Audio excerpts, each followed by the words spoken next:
여러분, 제가 하나님이 있다고 이야기를 하고, 자, 여기 보세요. 여기. 하나님이 있다고 제가 말하고, 사람들이 죄 가운데 있고 저주 아래 있어서 예수님이 구원하러 오셨다. 예수님이 다시 오신다. 이게 말로 하잖아요. 아, 목사님은 말로만 해. 저 말에, 저 복음에 능력이 역사하지 않아. 하나님이 살아계심을 보여주지 않아. 그냥 말만 하는 거야. 말만 하지 하나님이 일하지 않아. 이렇게 생각할 수 있어요.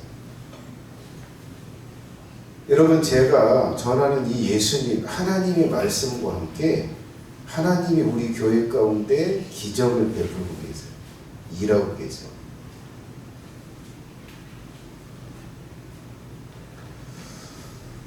어떤 분은 이 땅이 별로 안 비싼 땅이요. 그리고 팔릴 것 같지도 않은 땅이야. 하나님 앞에 기도했어요. 하나님, 이게 비싼 값에 팔리면 제가 100만 원을 헌금하겠다. 하나님이 몇 억에 팔게 해주셨어요. 그래서 감사헌금을 100만 원을 드렸어요. 절대 우연이 아니에요.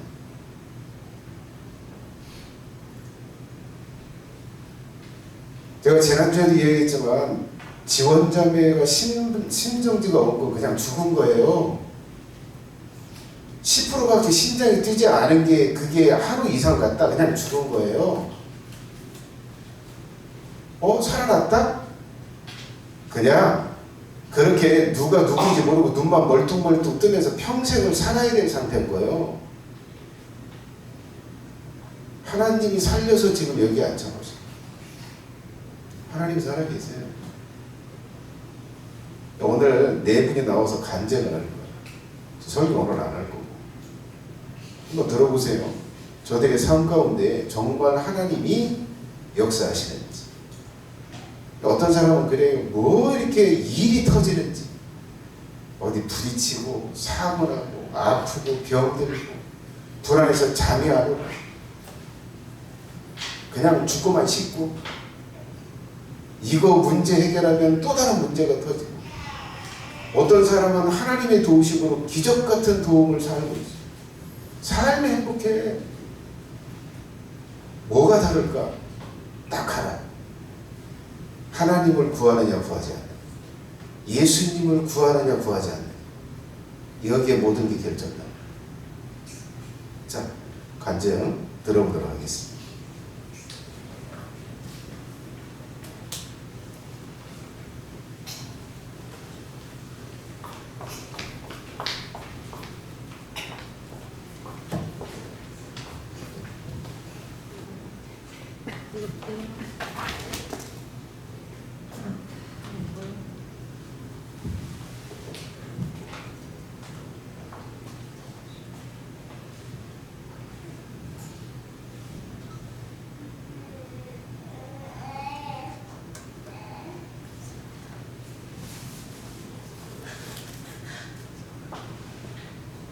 안녕하세요.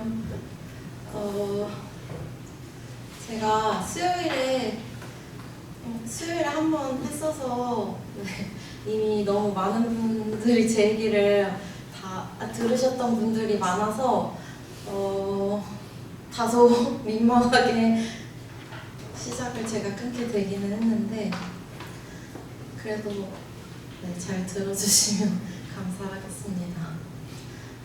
우선 제가 턱이 안 좋았는데 원래 제가 한 10여 년 전부터 턱 관절이 별로 좋지는 않았거든요.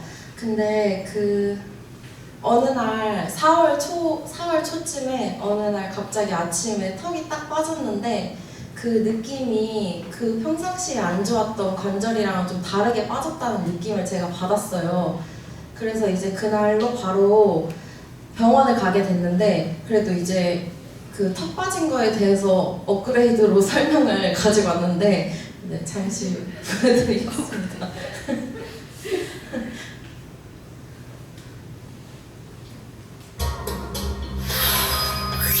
턱관절은 관절각 내부에 채워진 활액과 관절 원판인 디스크로 구성. 특히 디스크는 전후방으로 움직이며 충격을 흡수하는 중요한 조직이다. 이때 디스크가 얇아지거나 원래 자리에서 이탈하게 되면 관절 내부가 손상을 받으면서 심한 통증을 느끼게 되는데 이것이 턱관절 디스크다. 끝났습니다. 이게 제가 지금 달고 살고 있는 질병인데 그때 같이 아침에 턱 디스크가 나가고 난 뒤로 턱이 안 벌어지는 거예요. 그래서 이제 안 벌어진 적까지는 없었는데 이게 참 이상하다 싶어서 병원에 갔어요. 근데 이제 병원에서 의사 선생님이 디스크를 빼주려고 입을 계속 눌렀는데 디스크가 안 빠지는 거예요. 그래서 치료를 제대로 받지 못하고 나와서 이제 저한테 중요한 시험이 있어서 일주일 정도를 이렇게 기다려보자고 하셨어서 자연스럽게 다시 들어갈 수도 있다 이렇게 하셔서 일주일 정도를 이제 그냥 디스크가 빠진 상태로 보내고 일주일이 넘고 거의 2주가 다 지나도록 디스크가 제자리로 들어가지를 않아서 이제 턱 디스크에 좋다는 병원을 찾아서 가게 되었습니다. 이제 병원에 갔더니 제가 너무 오랫동안 턱 디스크를 방치를 해놔서 이게 쉽게 고칠 수 있는 것도 어렵게 되었다. 그러면서 이제 디스크가 완전히 나갔으니까 이거를 치료를 장기적으로 받아야 된다. 이렇게 하고 이제 그 병원에서는 뭐 되게 기술적으로 제 턱을 한번 맞춰서 디스크를 제자리에 딱 넣어줬어요. 근데 입을 딱 다물자마자 다시 디스크가 빠지는 거예요. 그래서 이제 집에 가서 디스크 넣는 거를 연습을 하고 와라 이렇게 말씀을 해주셨어요. 그래서 어떻게 하는 방법을 또 알려주시고 그리고 집을 돌아가는 차 안에서 그 방법대로 하려고 하는데 디스크가 절대 돌아가지가 않는 거예요. 그래서 나는 망했다. 난 이제 영원히 입을 벌리지 못하고 제가 그동안 너무 일주일이 넘는 기간 동안 어떻게 지냈냐면 고기를 씹기가 너무 힘들어서 고기를 거의 막 한 조각 이미 잘린 한 조각을 막 4등분을 내가지고 입에다 넣고 막 제가 초밥을 참 좋아하는데 초밥도 가위로 4등분을 내가지고 입에다가 이렇게 입이 안 벌어지니까 그 작은 입에다가 막 쑤셔서 넣어서 먹고 있었거든요. 그래서 나 이제 평생 이렇게 살아야 되나 막 진짜 이런 고질병을 달고 살아야 되나 이렇게 좀 절망스럽고 좀 안 좋았었는데 그때 그래서 이제 화요일 날에 제가 그 턱관절을 잘하는 병원을 처음 딱 가게 됐는데 집 가서 디스크가 제대로 들어가는 게 연습이 되지 않고 그러니까 수요일 날에 바로 무서워서 다시 병원을 찾아갔어요. 그랬더니 내가 이럴 줄 알았다. 이 디스크 이렇게 쉽게 안 들어갈 줄 알았다. 이렇게 얘기하면서 바로 장치 치료를 해야 된다. 이렇게 하시면서 저한테 바로 막 90만 원을 결제해라. 막 이렇게 해서 제가 90만 원을 무서우니까 90만 원을 바로 이제 결제를 하고 예배를 왔습니다. 그래서 이제 수요일 날에 저녁 예배를 드리고 있는데 마침 목사님이 앞에서 설교로 막 은영 집사님이 기도하셨는데 안 나을 병도 나으셨다 뭐 이런 이야기들을 막 했어요. 근데 제가 그때 든 생각이 나는 지금 90만 원 내고 왔는데 다른 사람은 그렇게 기도하면서 그래 안 나을 병도 고치는구나 이런 생각이 드니까 갑자기 나도 기도나 해볼 걸 그냥 나도 기도나 할 걸 딱 이 생각이 머릿속에 들었거든요. 그러고 나서 입을 딱 벌렸는데 갑자기 입이 팍 벌어지는 거예요. 그 자리에서 그 예배 도중에 갑자기 입이 팍 벌어지는 거예요. 그래서 너무 놀래가지고 그때 옆에 남자친구가 있었는데 제 입이 벌어지는 모습을 남자친구한테 팍 보여주면서 나 입이 갑자기 벌어진다 너무 신기하다 이렇게 얘기하고 또 이제 예배 끝나고 나서는 이제 막 엄마랑 막 가족들한테 가가지고 갑자기 나 입이 막 벌어진다 너무 신기하다 막 이렇게 얘기를 하고 이제 병원에는 90만 원을 환불받으러 다시 찾아갔는데 물론 환불은 받지는 못했지만 이제 의사 선생님한테 제 입이 벌어지는 모습을 보여줬어요. 그랬더니 의사 선생님이 네가 보는 거는 벌어지는 것처럼 보일지 모르겠지만 아마 그거 벌어지고 있는 게 아닐 거다 이렇게 말씀을 하셨어요. 그러고 그런 식으로 저를 이제 설득하면서 이제 90만 원은 환불할 필요가 없다. 나한테 필요한 장치다. 이렇게 얘기를 하시면서 그래서 저도 싸움을 만들고 싶지 않아서 일단 알겠다고 하고 이제 그날 바로 치료를 들어갔는데 이 턱 관절이 고쳐지고 있다는 증상이 있는데 그게 뭐냐면 관절이 빠져 있는 동안은 이가 눌려 있어서 이가 눌려 있는데 관절이 제 자리로 들어가는 순간 그 눌려있던 이와 이 사이가 벌어지게 되면서 어금니끼리 닿지 않는 현상이 벌어지거든요. 근데 이게 점차 자리를 찾아가긴 하는데 결론적으로는 전 어금니가 서로 안 닿아야지 디스크가 제자리를 들어갔다는 증거예요. 근데 이제 그날 선생님이 한번 어금니 체크를 해보겠다 하시고 이제 엄청 얇은 비닐 같은 걸로 어금니에다가 넣고 비비게 했는데 어금니끼리 안 닿아서 그 비닐이 비벼지지가 않는 거예요. 그러니까 이거 들어간 거 맞다. 이거 디스크가 진짜 제자리로 들어간 게 맞다 하시면서 이렇게 갑자기 스스로 혼자 갑자기 디스크가 제자리로 찾아가는 경우가 참 드문데 갑자기 혼자 디스크를 맞춰서 왔다 이러면서 막 경과가 참 빠르다 이런 얘기를 해줘서 저도 진짜 참 신기한 이제 경험을 했었는데 제가 느낀 점은 어쨌든 제가 뭐 기도를 하고 그랬던 건 아니었잖아요. 근데 이제 내가 기도를 해볼까? 그냥 하나님 한번 의지해볼까? 이렇게 생각한 것만으로도 하나님 이렇게 고쳐주셨다는 생각이 들어서 참 신기한 경험을 나누고 싶어서 나오게 되었습니다. 네.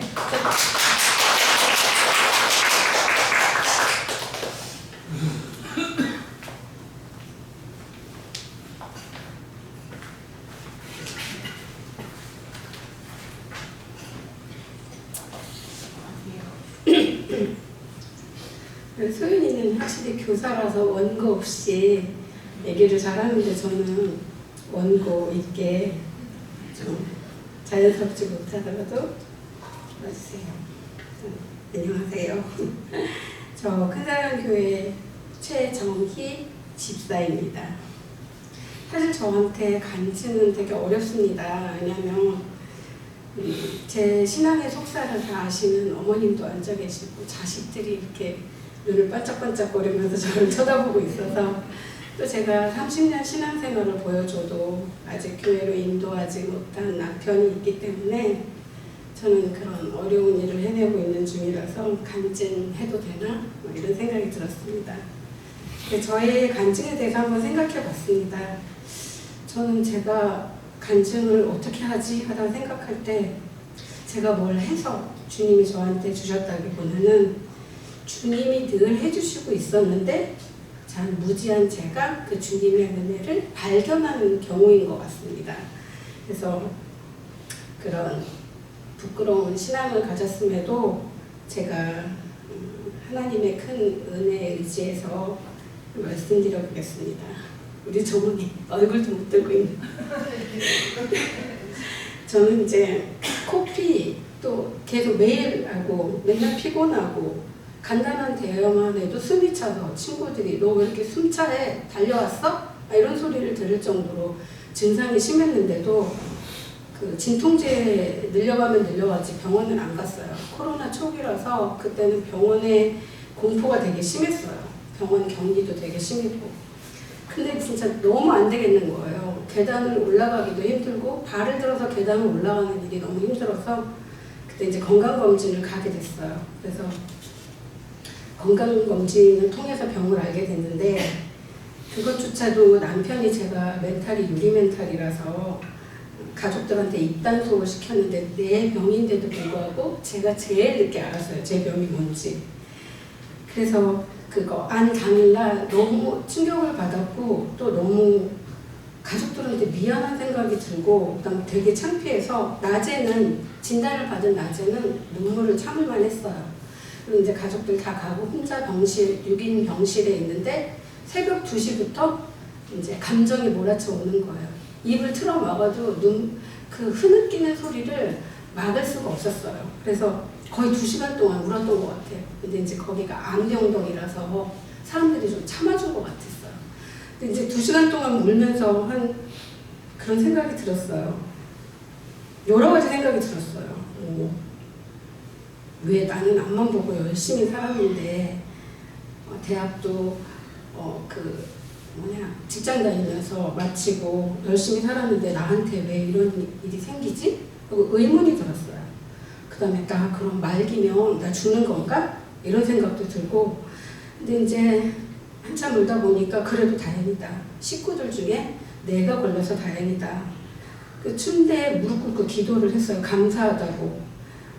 저희는 이제 식구가 좀 많아서 그런지 그 우환이 되게 많아가지고 제가 기도할 때마다 하나님 가족 중에 건강으로 누굴 치시려면 나를 쳐달라고 그렇게 기도를 몇 번 했었던 것 같아요.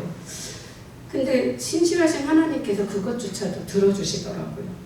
그래서 근데 물론 저는 근데 원망은 없었어요. 왜냐면 저는 가벼운 이렇게 접촉사고만 나도 내가 뭘 잘못했지? 이렇게 생각하면서 그게 낮은 자존감 때문에 그런지 모르겠는데 제 탓이나 제 죄를 막 찾아내려고 했어요. 그래서 이제 딱 알아지면 아 그것 때문이구나 하고 금방 찾아낼 정도로 제가 죄가 좀 만연한 사람이었습니다. 제 신앙 친구들은 저더러 너 너무 율법적인 거 아니야? 라고 말할 정도로 그런 성격이었어요. 어쨌든 이번에도 조혈모 이식을 2번이나 하면서 격리 경실에 이렇게 있으면서 제가 성경을 필사하면서 제 죄를 열심히 생각해 봤어요. 그리고 나서 이제 퇴원 후에 이제 제가 그렇게 예배를 사랑하는 사람이 아니었거든요. 예배 빨리 좀 일찍 끝나면 아싸 막 속으로 그렇게 생각하고 예배를 그렇게 사랑했다고 생각하지 않았는데 그때는 격리 예배고 온라인 예배 중인데 너무 예배당에 오고 싶은 거예요. 머리도 하나도 없고 빡빡이었는데 오기도 좀 창피한 생각도 들었지만 어쨌든 낮에 이제 혼자 왔어요. 예배당이 너무 그립고 의자도 그립고 뭐 이 환경 여기 공기도 그립고 막 이래서 예배당에 왔어요. 예배당에 와서 기도나 실컷 하고 싶었어요. 집에서는 정말 기도가 안 되더라고요. 그래서 이제 기도를 하려는데 이제 하소연 같은 기도를 하고 싶었던 것 같았어요. 그리고 그 아팠던 세월, 치료 과정, 항암 후유증, 항암 후유증 되게 심하거든요. 그래서 가족들도 많이 괴롭히고 그랬어요. 그래서 가족들 처음엔 미안한 생각이 들었는데 나중에 가족들을 좀 괴롭히기도 하고 막 울며 불며 막 가족들한테 하소연한 적도 있고 그랬어요. 그래서 이제 하소연 좀 하려고 생각을 하고 예배당에 왔는데 그게 아닌 거예요. 감사 기도로 2시간 동안 꺼이꺼이 울면서 감사 기도를 했어요. 제가 그런 인격의 소유자가 아닌데 그 후로도 예배당에 한 2번인가 더 와가지고 기도했는데 그때도 다 감사 기도예요. 감사 기도 한 감사가 지금은 또 생각이 잘 안 나지만 뭐 한 200가지는 넘었던 것 같아요. 그 정도로 감사가 되게 많더라고요.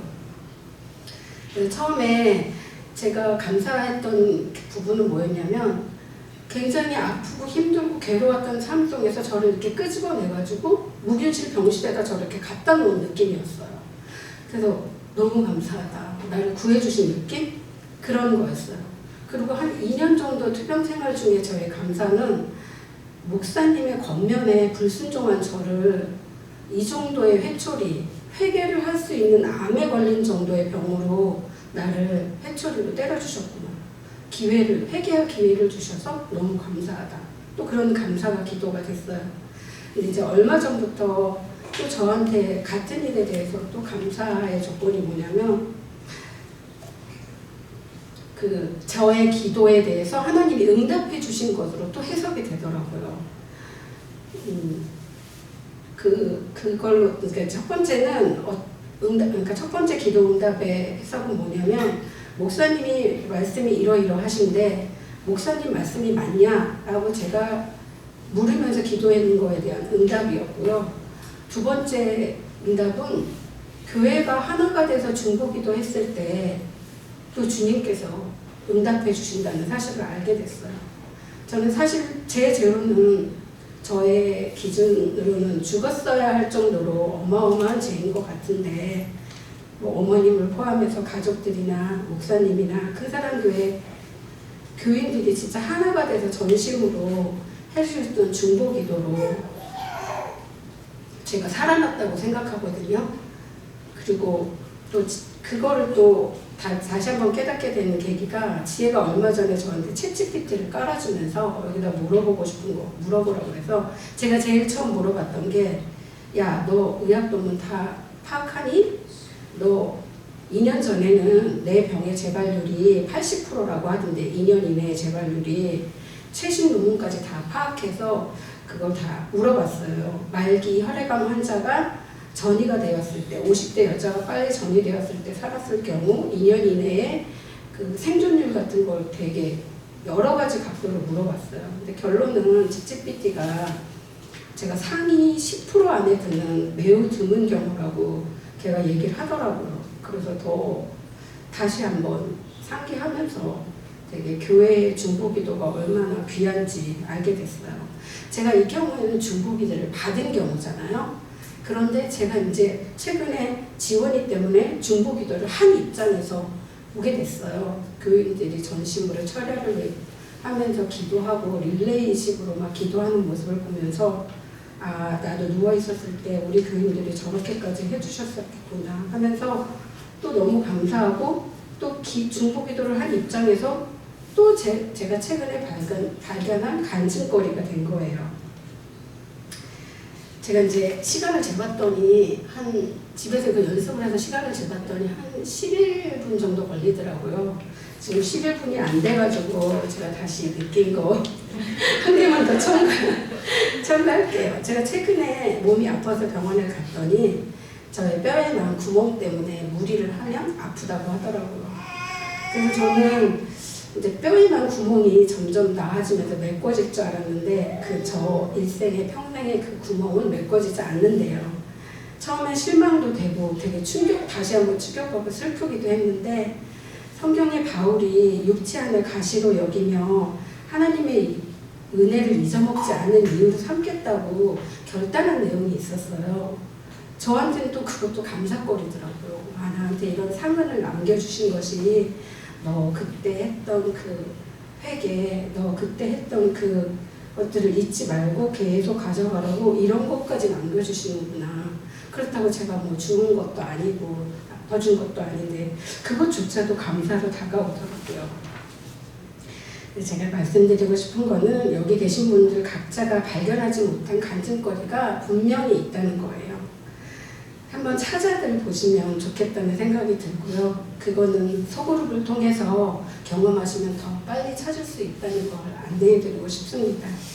만약에 여러분한테 그런 간증거리가 없다면 이 쉬는 날, 이 귀한 시간에 아무것도 아닌 저의 얘기를 들어주실 이유가 없을 거예요. 그러니까 반드시 찾도록 또 찾아주시면 저처럼 이렇게 용기를 내서 같이 나누면서 하나님만 찬양하는 그런 시간을 가졌으면 좋겠습니다. 여기까지 들어주셔서 감사합니다.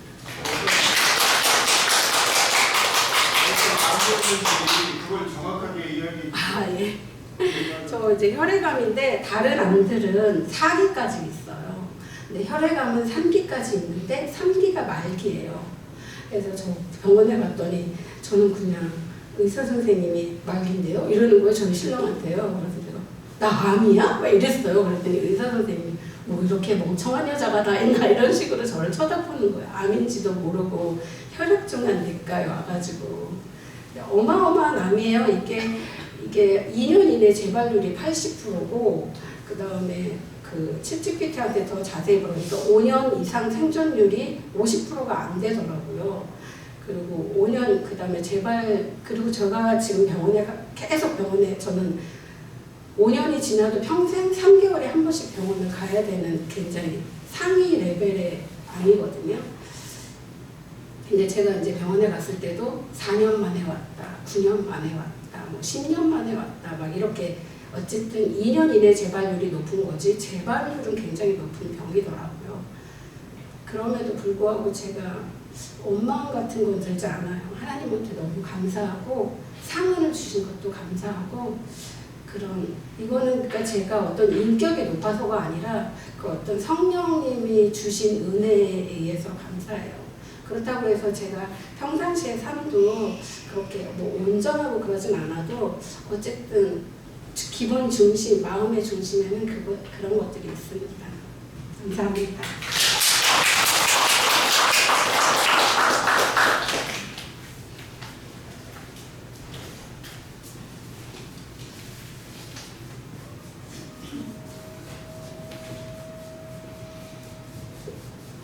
네, 저도 수요일 날 말씀드린 것 같은 내용인데요.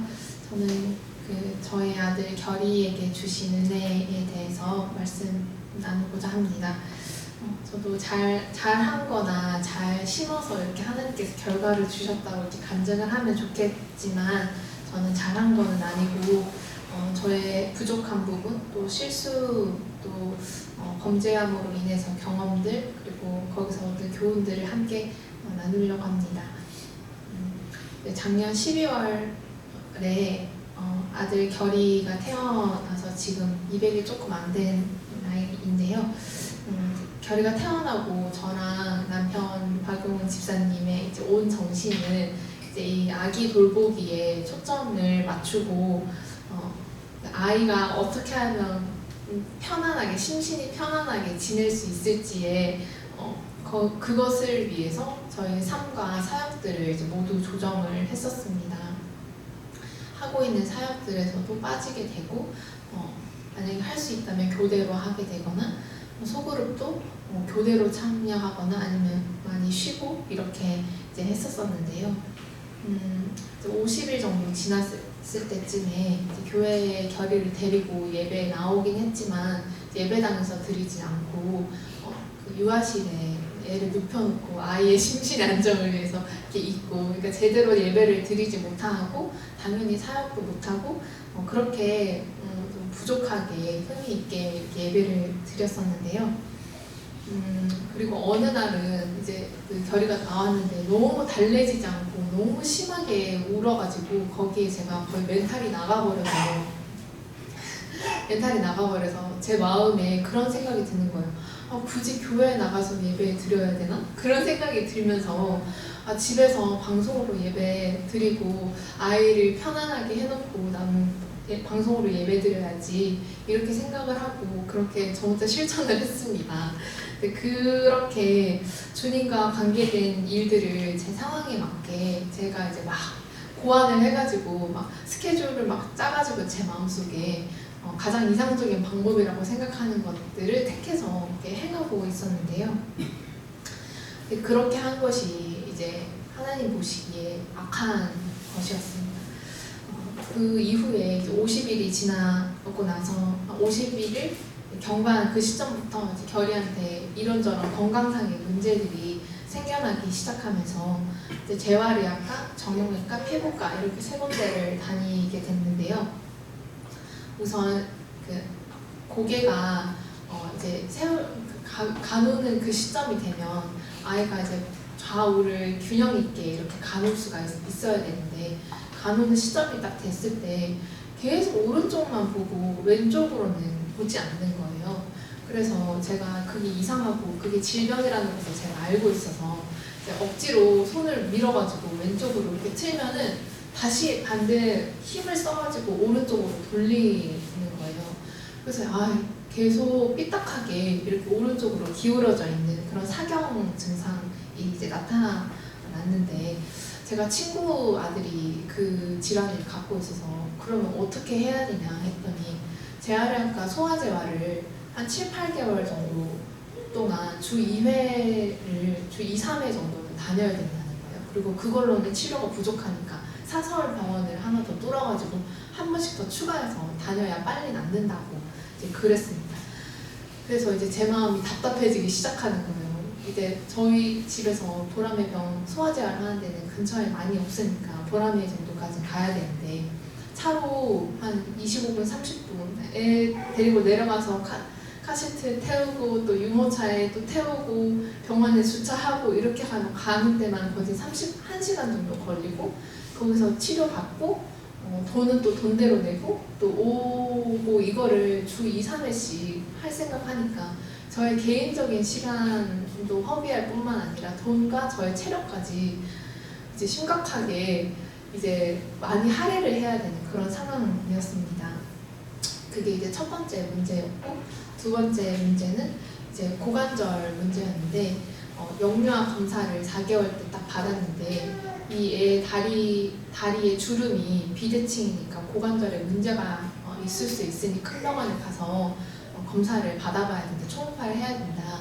이제 그렇게 의사 선생님이 말씀하셔서 보니까 실제로 진짜 제가 하루 종일 결의를 케어를 하는데 다리가 오른쪽 다리는 개구리 다리처럼 딱 접히는데 왼쪽 다리는 잘 안 접히고 축 처져 있어서 완전 다리가 비대칭인 거예요.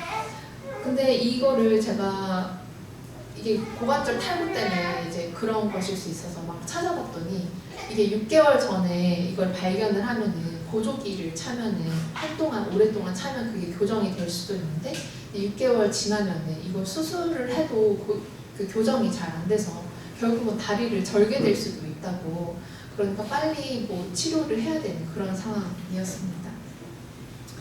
그래서 이제 두려운 마음이 이제 들었는데 또 세 번째는 이 피부과 문제인데 이제 여러분들도 보셨다시피 결과 두피에 태열인 줄 알았는데 태열이 아니고 막 병변이 빨갛게 일어나고 막 각질이 다 일어나면서 이제 그게 점점 원래는 두피 정수리에만 그랬는데 이게 이마 쪽으로 내려오면서 점점 얼굴 전체로 퍼져가는 거예요. 그리고 어느 날 제가 결의를 딱 안고 이렇게 그 머리에 제 뺨을 이렇게 대고 있었는데 이게 축축하면서 왜 축축하지 해서 딱 봤는데 이게 진물이 이만큼 이제 막 나면서 완전히 피부가 다 벗겨져서 그렇게 있는 거예요. 그래서 이게 그런 피부의 문제가 점점 더 이제 번져가기 시작했습니다.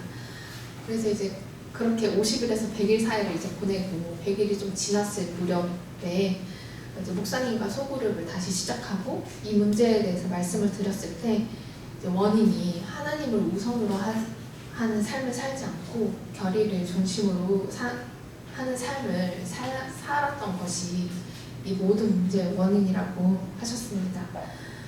그리고 이제 예배도 사역도 삶도 하나님을 최우선으로 두고 하나님을 위해서 살고 결의는 하나님께 맡기고 살면 그 문제가 해결될 거라고 저희 부부에게 지도해 주셨습니다. 그리고 이제 사모님의 말씀을 인용해 주셨는데 아이는 기도로 키우는 거라고 그 말이 이해가 안 됐었는데 지금은 이해가 되더라고요. 내가 하나님 앞에 온전하게 살 때 하나님이 결의의 모든 걸 케어해 주시는 거지 내가 그 모든 일거수일투족을 쫓아다니면서 키우는 것이 아니구나. 그렇게 이제 느끼고 그렇게 하겠다고 이제 마음에 결단을 했습니다. 그래서 이제 저희 부부가 모든 예배에 참석하고 소그룹도 다시 시작하고 모든 사역을 다시 원래대로 재개하고 하나님을 이제 피라미드의 최정점, 최우선에 놓고 사는 모드로 이제 하나씩 조정을 하였습니다. 그렇게 이제 지도를 받은 지 불과 정말 하루 이틀 만에 결의가 삐뚤어진 그 고개가 이제는 반대쪽으로 자기 스스로 돌리는 거예요. 그전에는 제가 억지로 막 이렇게 해보려고 해도 절대 그 힘을 줘서 안 되던 그것이 다시 반대쪽으로 돌아오는데 이게 애가 말을 알아듣는 나이도 아니고 그럼에도 불구하고 스스로 왼쪽도 쳐다보고 양쪽 모두 동일하게 쳐다보면서 균형이 맞춰졌는데 이게 그 의학적으로 보면 이 근육을 움직이는 게 신경이랑 근육세포 그리고 뇌의 이 조합이 3콤보가 딱 맞아야 이게 딱 되는 거거든요. 그래서 단순히 어떤 우연이나 그런 것이 아니라 결의의 여기 이 왼쪽 목이나 고개 쪽에 있는 이 부분 근육이나 신경들 그런 부분들이 온전하게 회복을 시켜주셔서 자연스럽게 정말 하루 이틀 만에 이제 균형이 맞춰지는 결과를 하나님께서 주셨고요. 또 그 보람의 병원에서 재활의학과 정형외과에서 각각 검사 그리고 다리도 또 보니까 그 그 좌우가 동일한 길이로 이렇게 벌어지는, 내려오는 거예요. 그래서 내가 이거 착각하는 건가? 이렇게 싶을 정도로 너무 똑같이 이렇게 길이가 맞춰져서 그 정형외과 진료를 보지 말까? 이렇게 하다가 목사님께서 그래도 검사는 맡아보라고 하셔서 검사 결과를 했는데 이제 모두 다 정상으로 나와서 보조기를 차지 않아도 되고 또 수술을 하지 않아도 되는 상황이 되었습니다. 또 두피에 있던 피부 문제도 하나님께서 도와주셔서 원래는 6개월 이상 걸려야 진료를 볼 수가 있었는데 당일날 볼 수 있는 그 곳을 알아내게 지혜를 또 허락해 주셔서 진료를 보고 하루 이틀 만에 지금 다 나아서 지금은 뽀송뽀송한 두피를 더 이상 각질이 없는 그 머리를 갖게 됐는데요. 제가 이 경험을 통해서 이제 느끼게 된 거는 3가지인데, 첫 번째는 인생을 살아가는 방식이 2가지가 있구나. 하나는 내 지혜와 명철로 살아가는 방식이 있고, 하나는 하나님을 믿고 그 하나님의 방식을 따라서 살아가는 게 있다고 느껴졌는데, 알게 됐는데, 저도 아까 시간표를 스케줄을 다 짜고 제 마음속에서 이 사람 빠지고 내가 투입되고 막 이렇게 일주일의 스케줄을 다 그렇게 제 지혜대로 그렇게 했었는데, 그렇게 살았던 그 결과가 모든 한 걸음 나아가면 또 벽이 생기고 또 한 걸음 나아가면 벽이 생기고 갇혀있는 듯한, 너무 답답한, 나는 최선의 베스트 아니라고 생각해서 했는데 거기에는 길이 막혀있다는 것을 알았고, 하나님을 믿는 삶은 너무 허황된, 어찌 보면 너무 대책 없는 그런 길이라고 여겨졌지만, 그 길을 갔을 때 이제 마치 뻥 뚫린 고속도로를 가는 듯한 어떠한 장애물도 없고 모든 면에서 유익하고 선한 결과를 낸다는 것을 제가 경험을 하게 됐습니다. 2번째 깨달았던 것은 이제 믿음으로 사는 게 실제적으로 무엇인지, 그것에 대해서 이제 삶으로 느꼈던 것 같아요. 그의 나라와 그의 의를 구하라. 그러면 너희에게 필요한 모든 것들을 쓸 것, 먹을 것, 입을 것 다 책임진다고 하셨던 그 약속의 말씀이 정말 진짜이구나. 그러면서 반대로 얼마나 하나님과 예수님께서는 이 믿음의 삶을 살기를 원하시는지, 그 반대의 나의 지혜와 나의 인간적인 방법을 동원해서 사는 것이 얼마나 악하고 하나님께서 보시기에 역겹고 또 그것은 하나님을 불신하는 행위인지 그것을 깨닫게 됐습니다. 3번째는 복종이라는 게 무엇인지에 대해서 알게 됐는데, 성장을 위하여의 책에 보면은 복종이란 듣고 이해하는 게 아니고 듣고 몸으로 행하는 건데, 그것이 얼마나 수고스럽든지 얼마나 하기 싫은 이든지 얼마나 하기 힘든 것이고 얼마나 할 능력이 없는 것이든지 간에 그 들은 그대로 지시대로 행하는 것이 복종이다, 이 개념이 나와 있는데, 제가 사실은 모든 사역과 예배를 참여하는 것이 쉽지는 않더라고요. 그게 애가 먹는 것들도 시간을 다 조절을 해야 되고, 예배를 나가기 위해서 준비해야 되는 것도 더 많고, 여러 가지 상황을 발생했을 때 대처해야 되는 것들도 있고, 이제 그런데 또 결의가 이제 원래는 의학적으로는 아기는 저녁 7시에 자야 돼요. 근데 그때 자야 푹 통잠을 자고 잘 성장할 수가 있는데,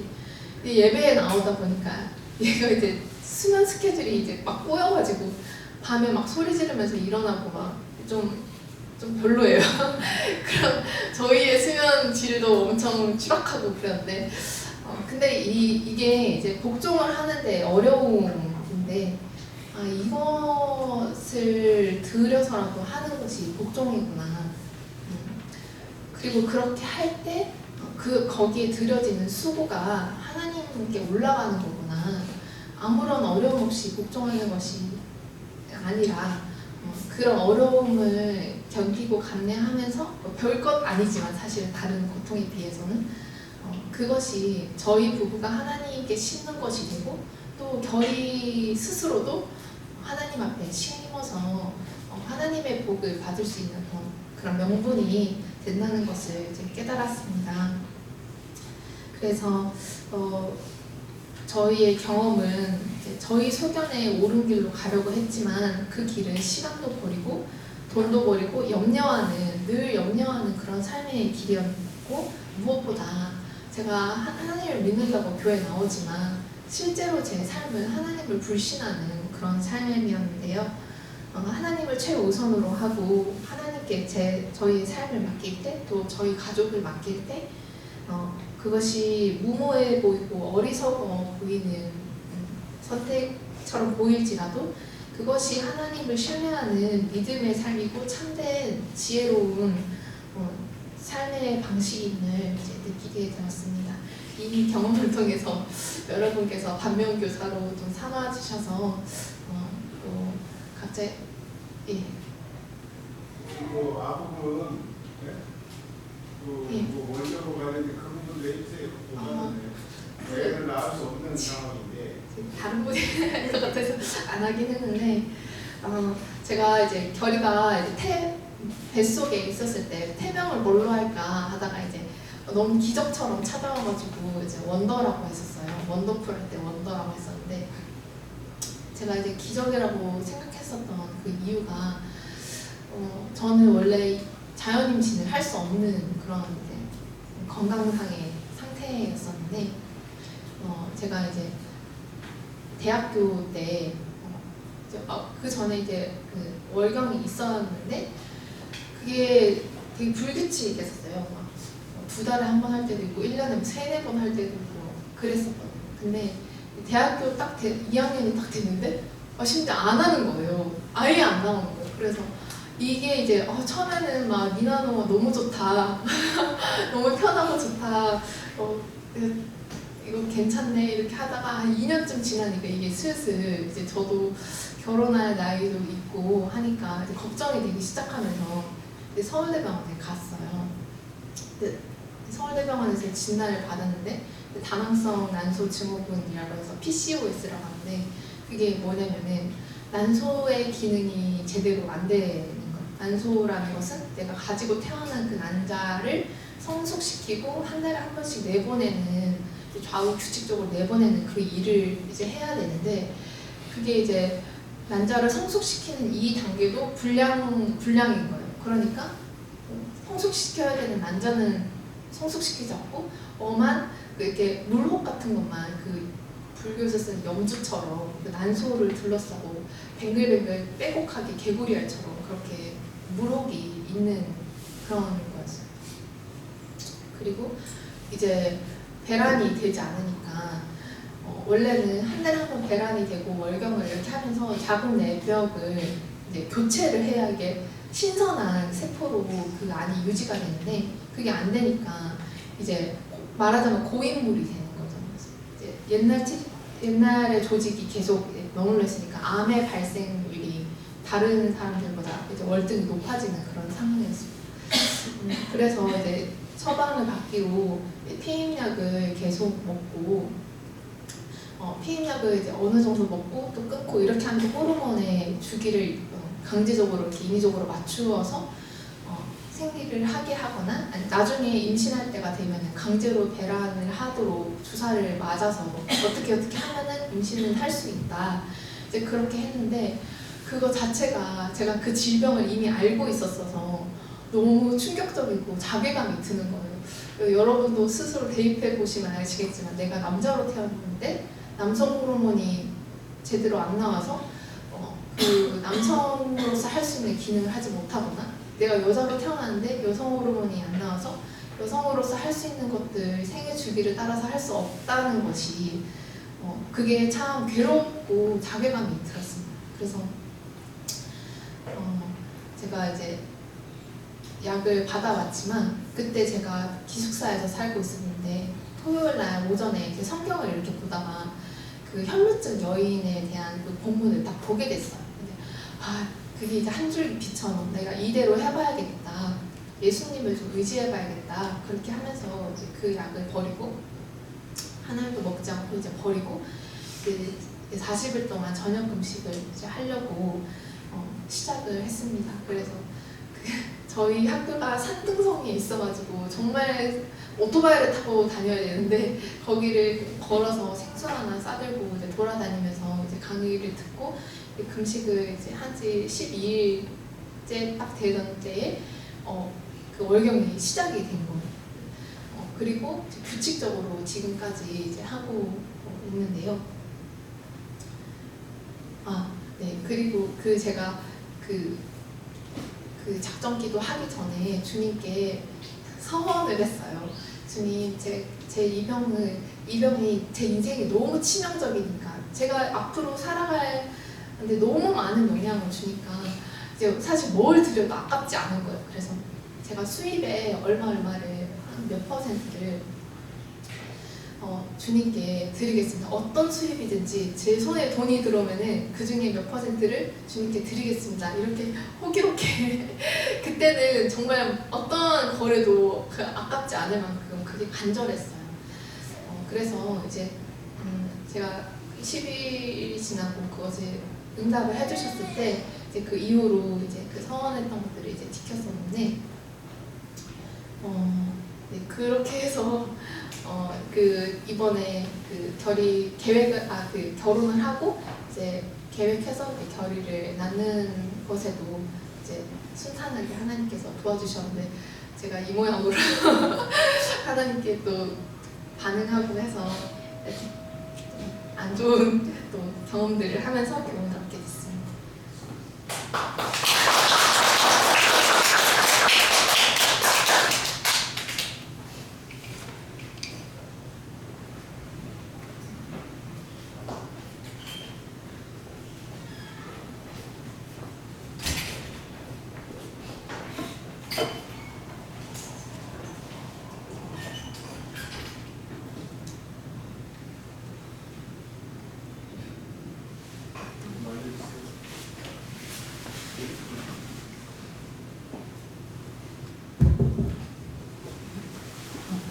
안녕하세요.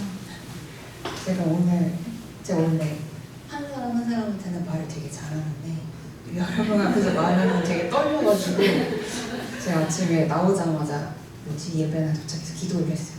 제발 오늘 안 떨게 해달라. 근데 지금 되게 안 떨리고 되게 신나요. 말씀을 전달을 해드릴 수 있다는 건 되게 신이 나는데 원래는 이제 저번 주까지만 해도 뒤를 돌아서 말씀을 드려야 될까 눈을 감아달라고 해야 될까 많이 고민을 했었는데 잘 말할 수 있을 것 같아서 다행입니다. 제가 이제 오늘 하고자 하는 말은 두 가지가 있고 그 다른 한 가지 그거를 통해서 이제 말씀드리고 싶은 건데 이제 첫 번째라고 하면은 저는 이제 태어났을 때부터 되게 남성 호르몬의 수치가 높았어요.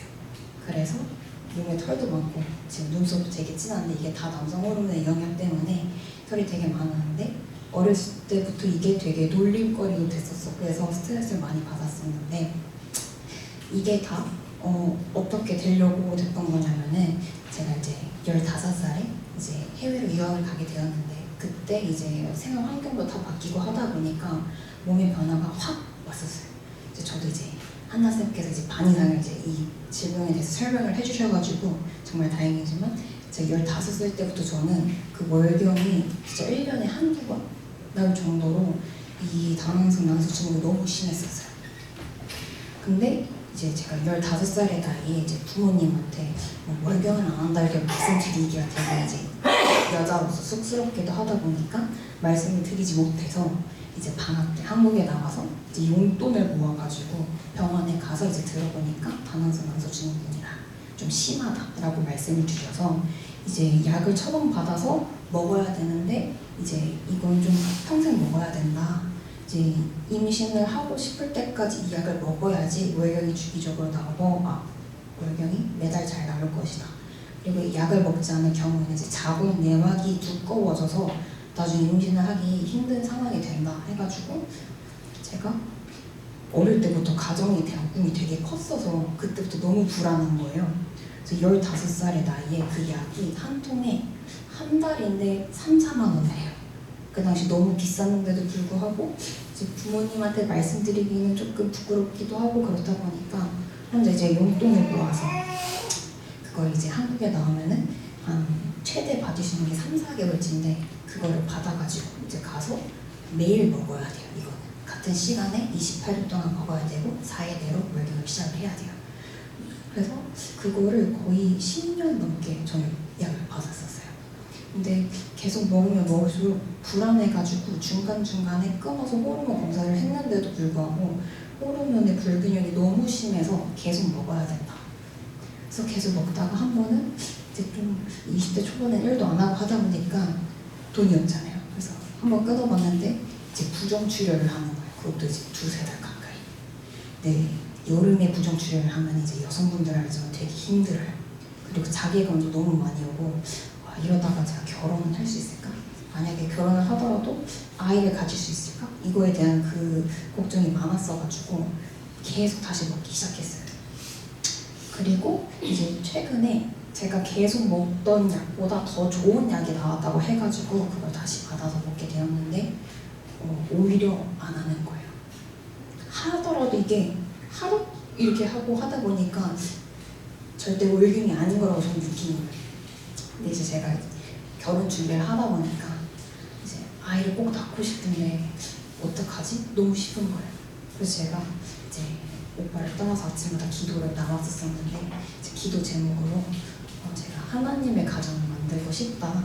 그리고 그 가정 안에서 또 자식들을 낳아서 그 자식 또한 이제 교회에서 키우고 싶다. 그러니까 제가 결혼하고 나서 아기를 가질 때에 책임져 달라, 아기를 이제 달라라는 이제 기도 제목으로 기도를 했었었는데 그래도 이제 월경이 잘 안 하다 보니까 제가 너무 걱정을 많이 해서 이제 오빠한테도 약을 바꿨는데도 더 비싸고 더 좋다는 약을 바꿨는데도 이게 안 든다 하고 너무 속상해하니까 이제 너무 약에 의지하지 말고 기도를 한번 해보는 게 어떻냐. 근데 저는 그동안 제가 기도를 해왔잖아요. 근데 생각해보니까 이거 기도 제목이 잘못됐네 싶은 거예요. 그러니까 저는 나중에 결혼을 하고 나서 아이를 갖고 싶을 때 책임져 달라고 했지 지금 제 자궁이 건강을 책임져 달라 이런 기도가 아니었다 보니까 그럼 기도 제목을 조금 바꿔볼까 싶었어가지고 이제 하나님 저도 소원을 했어요. 이제 제 자궁의 건강을 조금 책임져 달라. 그래서 이 불안함을 이제 안 느낄 수 있도록 이 불안한 시간에 조금 더 하나님께 집중을 하고 싶은 마음이 있다 보니까 그렇게 기도를 얼마 안 했어요. 한 일주일 동안 기도를 하고 했는데 또 제가 좀 욕심이 있어서 최근에 이제 웨딩 촬영을 한다고 제주도로 갔었는데 하나님 꼭 하게 해주시되 그 기간을 빼고 하게 해달라 이런 기도를 하고 했었는데 처음에는 안 했는데 이제 제주도에서 촬영 끝나고 한국에 그다음에 육지로 돌아와서 제가 이번 주 금요일날 촬영이 하나 더 있었는데 딱 촬영 끝나고 저번 주 금요일날 월경을 딱 시작하는 거예요. 그게 기도 시작한 지 2주일이 안 됐을 거예요. 그리고 딱 목요일 정도 끝났어요. 금요일날 촬영해야 되는데 그래서 제가 이게 너무 신나가지고 당장 목사님한테 전화를 드리고 싶었는데 전화를 못 드리고 이제 저번 주 일요일날 서그룹하면서 그 일요일날 저녁 예배 보고 느낀 거랑 해서 끝나자마자 신나서 목사님한테 달려가고 싶었는데 이제 민영이가 저보다 이제 서그룹 먼저 하다 보니까 막 누구라도 붙잡고 얘기를 하고 싶어서 민영 지사님 자꾸 저 너무 신나면서 얘기를 드리고 목사님한테도 정말 서그룹 하기 전부터 제가 목사님 제가 말이 너무 길어질 것 같다. 양해해달라고 하고 되게 신나게 말씀드리고 이거 저는 감증을 해야 된다. 왜냐면 제가 서원을 드리면서 어떤 얘기를 드렸냐면은 그 월경을 하게 해주세요. 그러면 제가 이거를 너무너무 간증을 하고 싶다. 이제 이거를 제가 경험을 해서 많은 사람들한테 제가 전하고 싶다. 그래서 이제 제 주변에는 이제 교회 안 오는 친구들이 많은데 그들한테도 이제 말을 전해서 그들이 교회에 올 수 있는 그런 기회를 만들어주고 싶다 해서 어떻게 이렇게 간증할 수 있도록 자리를 만들어주셔서 제가 강의 한번 나와봤고요. 이게 이제 첫 번째 말씀드리고 싶었던 거고 이제 두 번째는 제가 저를 처음 보시는 분들이면 제가 되게 밝고 행복한 생활만 한 사람으로 아세요. 이제 해외 가서 공부도 했고 거기서 놀고도 다 놀아먹게 했다면서 되게 저 아이는 살면서 한 번도 힘들었던 적이 없을 것 같아 이런 얘기 되게 많이 하세요. 근데 저는 우울함이 굉장히 커요. 이제 어렸을 때부터 눈치를 되게 많이 보던 성격이었어요. 그래서 제가 상처를 받는 것보다 누구 상처 주는 거, 상처 받는 거가 더 싫었어가지고 다 그냥 다 제 잘못이고 제가 먼저 사과하고 그 상처를 제가 다 안았어요. 근데 이게 안고 없어지는 성격이면 너무 좋은데 그걸 하거나 다 담아두는 성격이라서 그 우울함이 굉장히 컸고, 그래서 항상 그 지나가는 과거에 집착을 많이 하고 지나가는 과거를 붙들고 굉장히 우울했었어요. 그랬는데 이제 제가 살면서 제일 힘들었던 시기가 작년이었어요. 작년에 제가 이제 회사 다니면서 팀장님이 바뀌셨는데 팀장님이랑 너무너무 안 맞았었어요. 그래서 같은 얘기를 해도 너무너무 다른 거예요. 그래서 힘들게 회사 생활을 하고 있었었는데 제가 이제 그 당시 만났던 분이 있었었는데 이제 원래 좀 힘들면 이직을 하고 싶은데 의지가 안 됐던 거예요. 막 내가 말하는 대로 하지 않으니까 너가 그 모양인 거야. 내가 회사 퇴사하라 했잖아. 근데 너가 안 했잖아. 이렇게 하다 보니까 이게 너무 의지할 것도 없고 제가 혼자 자취를 했는데 부모님한테 이런 얘기를 들으면 부모님이 너무 속상해하실 걸 아니까 말도 못하고 너무 슬픈 생활을 하고 있었어요. 그래서 하루는 제가 이제 퇴근하는 길에 버스에서 내려서 신호등 앞에 딱 섰는데 이게 모든 게 다 멈춰버렸으면 좋겠는 거지. 죽고 싶지는 않은데 그냥 모든 게 다 일시정지 상태가 되고 싶다. 그래서 죽지 않을 정도로만 한번 뛰어들어보면 어떨까 이런 생각까지 할 정도로 되게 우울함을 가지고 있었고, 그렇게 집에 돌아가서 우는데 이제 제가 우는 소리를 제가 듣기가 너무 싫어서 이어폰을 끼고 제일 크게 틀고 이제 거실에서 한 2시간 내내 울었어요. 엉엉 울고 그렇게 아무한테도 말 못하고 침대에 앉아서 하루를 보내고 이렇게 막 살아가고 있었었는데, 제가 그렇게 힘들면서도 절대 희망 하나를 놓지 않았던 게 진짜 정말 큰 행복을 나한테 주시려고 이렇게 우울함을 겪게 하시는구나. 저 어렸을 때부터 행복이라는 단어는 우울하다는 단어가 있기 때문에 존재한다라고 생각을 했어요. 우울함을 모르면 행복도 모를 테니까. 그래서 그거를 그 믿음 하나로 항상 너무 힘들 때 기도를 했어요. 행복한 일을 주실 거죠? 그럼 견디겠습니다. 이렇게 기도를 했었어요. 제가 한국 와서 교회는 안 다녔지만 어렸을 때 이렇게 몇 번 갔던 적이 있다 보니까 힘들면 찾게 되더라고요. 교회를 안 가더라도. 그래서 그렇게 기도를 하다가 제가 이제 도마뱀을 키우게 돼가지고 이제 오빠를 만나게 돼서 오빠를 만나고 이제 제이 오빠도 만나고 오빠도 되게 많이 놀아줬어요. 그래서 제가 집에서 우울한 시간을 안 보내고 밖에 나가서 오빠들이랑 볼링도 치고 얘기도 하면서 되게 행복한 거예요. 그리고 이제 호진 오빠는 결혼의 생활 꿈이 결혼하면 교회를 나왔으면 좋겠다 이게 있었었는데 저는 그거 알겠다 했었는데 이제 작년 성탄 예배 때 제가 그냥 교회 너무 가고 싶어지는 거예요. 그래서 제가 오빠한테 먼저 따라갈래. 그래서 그렇게 따라오기 시작해서 지금까지 한 7개월째 나가고 있는데 이제 오빠도 만나고 너무 좋은 이제 동생들도 있고 언니 오빠들도 있다 보니까 너무 행복하니까 사람은 또 불안할 거예요. 또 너무 행복한데 또 우울해지면 어떡하지? 또 그 우울함에 빠지고 싶지 않다 보니까 이제 너무 불안해서 또다시 과거에 집착을 하는 거예요. 제가 옛날에 되게 힘들었던 과거랑 잘못했던 과거랑 제가 알지 못한 오빠의 과거, 약간 오빠의 과거를 알지 못한다는 거가 되게 싫었어요. 그냥 오빠가 1살 때부터 그 모든 걸 제가 알고 싶었기 때문에 그거를 왜 이제서야 만났지 이런 생각도 하고, 제가 그동안의 삶도 막 되게 막 후회스럽고 그랬었는데 이제 그렇게 계속 교회에 나갔다가 한번 이제 이상민 집사님께서 설교를 해주셨던 게 악한 영혼 전쟁 이렇게 설교를 한번 해준 적이 있으셨는데 나 이거 전쟁 시작이구나, 이겨야 되겠구나 싶어서 이제 막 힘들어지면은 그거를 저는 그 이기는 방법이 모든 걸 받아들이고도 제가 멀쩡하면 이기는 건 줄 알았어요. 그래서 우울하면은 우울한 걸 그대로 다 받아들이고 한 끝까지 우울해하고 치고 올라오면은 난 이긴 거다 생각했었는데 이것도 잘 안 되다 보니까 제가 밤마다 이제 필사를 하면서 찬양을 들었었어요. 그 순간만큼 제가 다른 생각을 안 합니다. 공부만 할 수 있다 보니까 그렇게 했는데도 조금 힘들었는데 이제 성경 필사를 하다가 너무 궁금한 게 많은 거예요. 근데 이제 제가 인터넷을 쳐보니까 이제 옆에서 그럼 인터넷 함부로 쳐보면 안 된다 해서 그럼 어떡하지? 근데 소고로는 목사님이랑 소고로를 하고 싶은데 쑥스러운 걸 제가 이제 교회 나온 지 얼마 되지도 않았어 하다 보니까. 근데 그리고 얼마 안 돼서 목사님께서 이제 같이 식사를 하시자고 말씀을 주셔서 식사를 하는데 목사님이 먼저 소그룹을 하자고 말씀 주시는 거예요. 너무너무 하고 싶은데 그렇게 말씀 주셔서 해야 되겠다. 하나님 말씀이시구나 생각해서 소그룹을 시작하면서 이제 제가 목사님께 말씀드렸어요. 제가 우울함이 크고 과학 집착이 크다.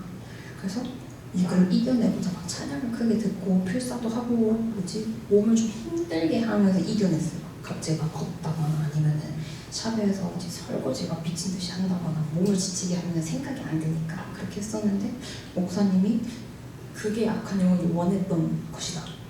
널 힘들게 하고 몸을 지치게 하고 그렇게 하는 게 다 걔네 꼬이는 거다. 그거를 그냥 바로 받아쳐내면 되는 게 맞다라고 말씀하시는데 그때부터 제가 너무 바보가 된 것 같은 거예요. 평생을 우울함을 받아들이고 이겨내야지 이긴 거다라고 생각했던 저였는데 이거 그냥 쳐내버렸으면 끝나는 일이었구나 싶었어가지고 그때 되게 속으로 제가 멍을 때렸어요. 저 너무 바보 같아요. 그래서 목사님 숙제를 내주신 게 일주일 동안 그렇게 악한 영혼이 찾아오려고 하면은 너가 들어올 자리는 없다. 나는 성령으로 꽉 채워져 있기 때문에 너가 들어올 자리도 없고 너의 흔들림에 내가 흔들릴 수 없는 거고 이렇게 쳐내라고 그러셔가지고 제가 그날부터 연습을 했어요. 기도도 나오면서 기도에서는 이제 그때 저번 주 일요일날 영상에 봤던 것처럼 제가 지은 모든 죄를 다 끌고 와서 회개드리고 저 말고도 제 주변 사람들의 죄까지 끌고 와서 제가 대신 회개를 드린다 하고 그렇게 기도를 하면서 그날에도 계속 공격이 들어왔어요. 그 과거에 대한 그 죄책감 후회가 막 들어왔었는데 제가 일을 하면서 진짜 하도 들어오니까 너 꺼져라. 나 너 들을 자리 없다. 나 너무 성격을 꽉 써가지고 네가 들을 자리 없고 어딜 가니 하면서 오히려 악한 영혼한테 너가 이럴 시간에 너도 가서 회개해라. 혹시 모른다. 이렇게 얘기를 하고 있는 거예요. 그러니까 갑자기 마음이 너무 편한 거예요. 공격이 더 이상 들어오지 않는 거예요. 그래도 평소에 조금씩 들어와도 계속 나 너 말 안 들어. 너 생각할 시간 없어. 하나님 생각할 거야. 이렇게 하다 보니까 마음이 너무너무 가벼졌고 이 생각이 들었던 게 계속 제가 교회를 나가고 기도도 나가고 목사님 소그룹을 하고 있잖아요. 이걸 악한 영이 다 방해하고 싶었구나 하는 생각이 드는 거예요. 왜냐면 제가 저번 주 일요일날 그 밤에 영상을 보면서 저는 안 돼? 저가 네 생각이 드는 거예요. 저도 어렸을 때 이상한 경험을 했었어가지고 어떤 파란색 불이 초등학교 2학년 때 옷장에서 보이는데 막 슬픈 거예요. 막 슬퍼지고 그냥 막 울었어요. 무슨 감정인지도 모르고 막 울었는데 막 그 어린 나이에 막 기도를 했었는데 마음이 편안해져서 잤던 기억이 있었어요. 그래서 그때부터 하나님의 나를 계속 교회로 불러드리려고 그때부터 내 손을 놓지 않고 계속 잡고 계셨구나 하면서 이 모든 거는 하나님의 계획 속에 있었던 거고 앞으로도 계획이 있을 테니까 나는 그걸 잘 따라가면 되겠다 이 생각이 들더라고요. 그러면서 제가 마음을 먹었던 거는 제가 하나님한테 드린 거는 그렇게 많지 않다고 생각해요. 그저 지금 7개월 동안 꾸준히 잘 나오고 있다는 거 그것뿐인데도 불구하고 저한테 이제 월경을 할 수 있는 몸을 만들어주시기도 했고 그 우울함에서 벗어나기도 해주셨고 그리고 그래서 제가 마음먹은 이런 걸 다 받았다고 해서 교만해지지 말자. 교만해지지 말고 지금 제가 느끼는 이 행복이랑 기쁨 모든 이런 거를 하나님께 영광으로 다 돌려드리자. 그렇게 하면서 또 어떻게 하면 돌려드릴 수 있을까? 나 생각을 했었는데 제가 다 통틀어서 제가 이제 교회 시간을 더 보내고 싶어지는 거예요. 근데 제가 또 잘하는 게 손재주가 조금 있다 보니까 뜨개질이나 인형 만들기로 잘하는데 그걸 보고 나한테 이걸 잘하게 해주신 분의 이유가 있구나 싶은 거예요. 그래서 원래 제가 레크레이션 참가를 안 했었는데 따라 나왔어요. 나 따라갈래 해서 따라가는데 딱 마침 모루 인형을 만드시더라고요. 너무 도와주고 싶어서 가가지고 소연 자매님 저를 불러주셨어요. 진아 너가 좀 도와라. 갔는데 너무 재밌는 거여서 내가 잘하는 걸 교회에서 나눌 수 있구나 싶어서 무언가의 사역을 조금 더 할 수 있겠구나 싶어서 그때부터 교회에서 내가 할 수 있는 걸 최대한 하자. 나는 이제 사람들이랑 말하는 걸 좋아하고 손재주가 있으니 그런 걸 나누면서 조금 더 사람들한테 하나님을 나누자 라는 그런 생각이 들었고 그래서 앞으로도 저는 이제 교만해지지 않고 그거에 대해 감사를 드리면서 영광을 돌려드리면서 제가 이제 잘하는 거는 저만의 것이 아니라 하나님께서 그거를 사람들한테 사용하라고 나눠주신 거니 그걸 열심히 하자 이렇게 마음 먹고 앞으로도 저는 열심히 신앙생활 할 예정입니다. 감사합니다.